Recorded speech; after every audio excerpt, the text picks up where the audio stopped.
എന്നാടാ നീ നോക്കുന്നേ? അമ്മ കണ്ട ആ പെണ്ണിന് എന്നോട് എന്തോ ഉണ്ടമ്മേ. ഇടയ്ക്കിടക്കേ ഓളവിടെ വരുന്നുണ്ട്. അന്നേരം എന്നെ നോക്കലുണ്ട്. ഏത് അതാന്നാ? എന്റെ മുത്തപ്പ, ഇതെങ്കിലും ഒന്ന് വളഞ്ഞാ മതിയേനി. ഇങ്ങനെയെങ്കിലും ഇവന് പെണ്ണ് കിട്ടിയിട്ടില്ലെങ്കിൽ പോരാന്നറിഞ്ഞ കൗക്കോലം തള്ളി പുറത്തു പോകും എന്റെ ചെക്കൻ. അമ്മേ നിന്ന് പായാരം പറയണ്ട, ഒന്ന് പോയി മിണ്ടടാ. എനക്കെന്തോ നാണം പോലെ. ആരെങ്കിലും വന്ന് കുത്തിക്കൊണ്ട് പോകുന്നതിന് മുമ്പ് ഒന്ന് കൊളുത്തി വെക്കാൻ നോക്കും.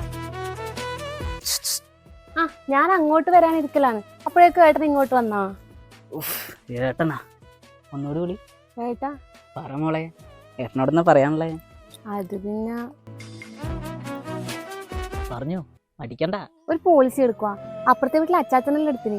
എന്തി ഏട്ടൻ മരിച്ചു കഴിഞ്ഞാൽ ഏട്ടന്റെ ഭാര്യയ്ക്കും മക്കൾക്കെല്ലാം ലക്ഷങ്ങൾ കിട്ടും. ഇപ്പൊ തന്നെ നോക്കിയാട്ടെ, മുടിയെല്ലാം നരച്ചു.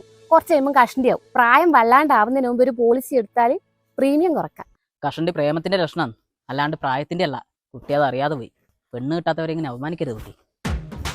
അല്ലാണ്ട് പോളിസി ഒന്ന് പോടി മാക്കാച്ചിയായിരുന്നു. എന്തെല്ലാം സ്വപ്നങ്ങളായിരുന്നു. ഏട്ടാ ഞാൻ വീട്ടിലേക്ക് എത്തേ? അതിനായില്ല മോളെ, അമ്മ വിളക്കം വെച്ച് അങ്ങോട്ട് കേറ്റാ. ഇപ്പൊ സംസാരിച്ചിട്ടില്ലല്ലോ. നല്ല മോള്. എന്നാ അമ്മച്ചക്ക് തലക്ക് മുകളിൽ വിളക്ക് വെക്കുന്നതിനുണ്ട് ഒരു പോളിസി എടുക്കട്ടെ?